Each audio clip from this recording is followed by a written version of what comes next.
Amahoro y'Imana bane namwe mwe mukurikira PBO TV mu makuru mu byegeranyo no mu nkuru z'ubwenge zitwa bwenge bwa none.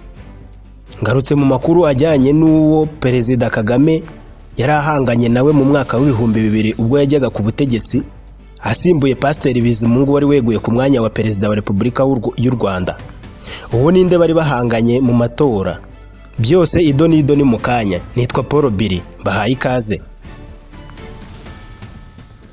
Tariki ya 17 Mata mu mwaka w'2000 nibwo Major General Paul Kagame wari Vice Perezida w'u Rwanda yabaye perezida nyuma yuko abagize inteko ishinga amategeko bamutoye nyuma y'iyegura rya Pasteur Bizimungu wari perezida.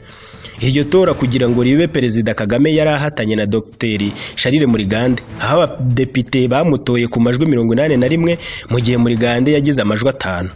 Imyaka ishize ni myinshi ibyo bibaye. Dr. Charles Murigande yagarutse kuri ibyo bihe uko byagenze kugira ngo yisange mu bahataniye kuyobora igihugu. Mu kiganiro The Long Form yagiranye na Sani Ntayombya yavuze ko icyo gihe hari mu nzibacyuho ikurikira ibihe bigoye bya jenoside yakorewe abatutsi. Itegeko nshinga ryari icyo gihe ryavugaga ko mu gihe perezida uriho hazaba adashoboye gukomeza kuyobora igihugu, yaba yeguye, yitabye Imana cyangwa se bigaragaye ko atagifite ubushobozi, umutwe wa politike aturukamo ugomba gutoranya abakandida babiri hakavamo uyobora atowe n'inteko. Yagize ati umutwe wa politike mbarizwamo ari nawo wahoze ari perezida yabarizwagamo, ari nawo perezida uriho abarizwamo FPR, watumije inama ya biro politike yo gutoranya abakandida babiri. Nuko byagenze ntoranywa hamwe n'uwari vice perezida icyo gihe akaba na chairman wa FPR nk'abakandida. Twagombaga gushyikirizwa inteko igatora ugomba gusimbura Pasteur Bizimungu.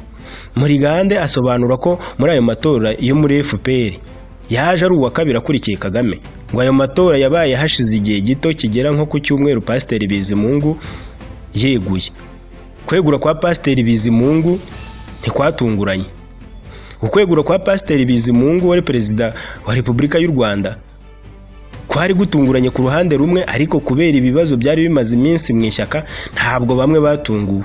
Charles Murigande yavuze ko ubwo hari hashize iminsi hari kuba ibiganiro bijyanye na guverinoma, Bizimungu yarenze ku byo yari yaganirijwemo akabigirwaho inama. Yavuze ko bijya gutangira mu mwaka w'2000 muri Mutarama, wari perezida w'inteko ishinga amategeko Joseph Sebarinzi yeguye hashize ukwezi Minisitiri w'Intebe Pierre Celestin Rwigema nawe aregura na guverinoma ye ihitivaho.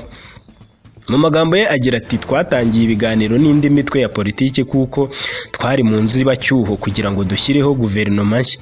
Imbere muri FPR komite nkuru yafashe icyemezo ko abaminisitiri bose binjiye muri guverinoma muri 1994 batazongera kuyisubiramo, ko bazashakirwa indi myanya.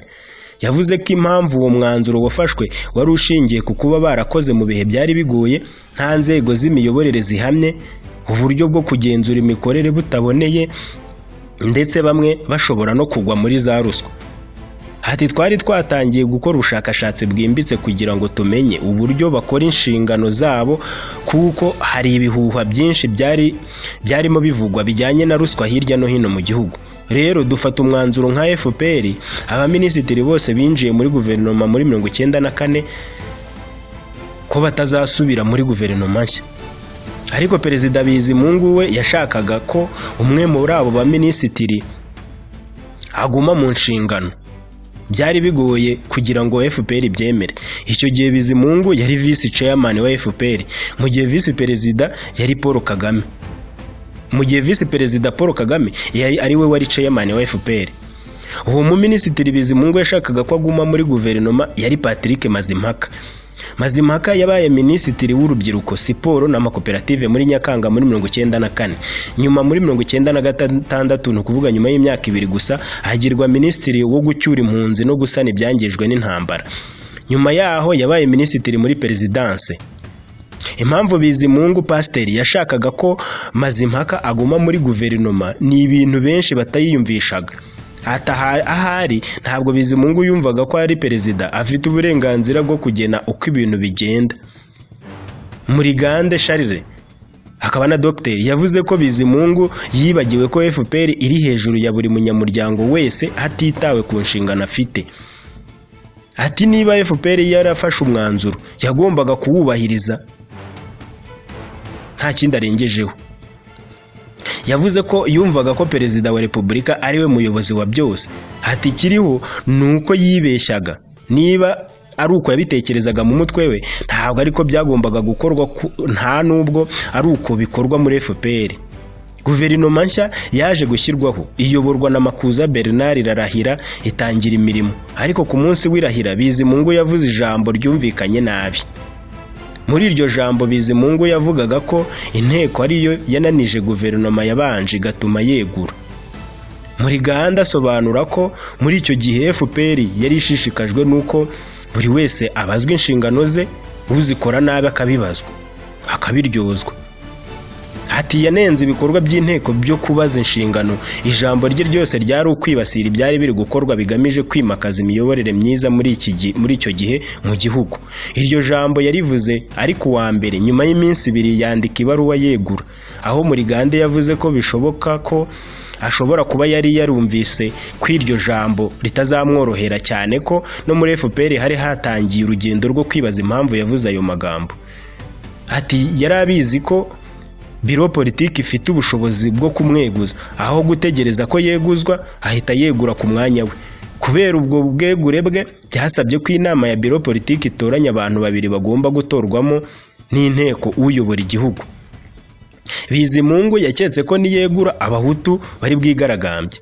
Charles Murigande yavuze ko bishoboka ko mu mutwe wa Bizimungu Pasiteri yashoboraga kuba yaratekerezaga ko kuko ari umuhutu abo bahuje ubwoko bari bumujye inyuma bakigaragambya. Ati yumvaga ko abahutu bose bari buhaguruke bakajya mu myigaragambyo bagasaba ko perezida Bizimungu asubizwa ku buyobozi.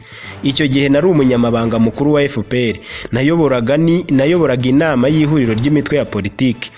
Nibuka bamwe mu bantu bo muri iyo mitwe ya politiki mu nama yakurikiyeho hari abo yabajije niba nta bantu bateganya kwigaragambya kubera yegura rye, ariko nta muntu wigaragambije. Amaduka yose yakomeje gukora uko bisanzwe uwo munsi n'umunsi ukurikiyeho, kuko bumvaga ko FPR nk'umutwe wa politiki umaze kugira ubunararibonye uzabasha kubona igisubizo.